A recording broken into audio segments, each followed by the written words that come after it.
મુખ્યમંત્રી શ્રી ભૂપેન્દ્રભાઈ પટેલે રાજ્યના ઉદ્યોગ વેપાર સંગઠનો અને અગ્રણી ઉદ્યોગકારો સાથે નેક્સ્ટ જનરેશન જીએસટી રિફોર્મ્સ અને વોકલ ફોર લોકલ સ્વદેશી અભિયાન અંગે વિડીયો કોન્ફરન્સ યોજી હતી.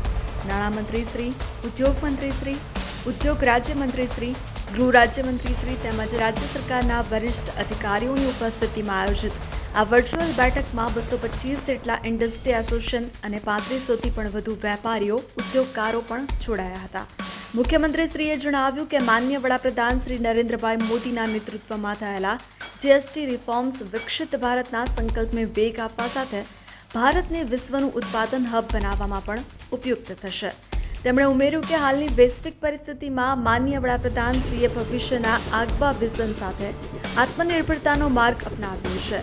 તેમણે સ્વદેશી ઉત્પાદનો પર ફોકસ કરવા માટે કરેલા જીએસટી ઘટાડાનો કાયદો લોકો સુધી પહોંચાડવા સાથે મળીને કામ કરી બચત ઉત્સવની વિભાવનાઓને સાચા અર્થમાં સાકાર કરવા અપીલ કરી હતી.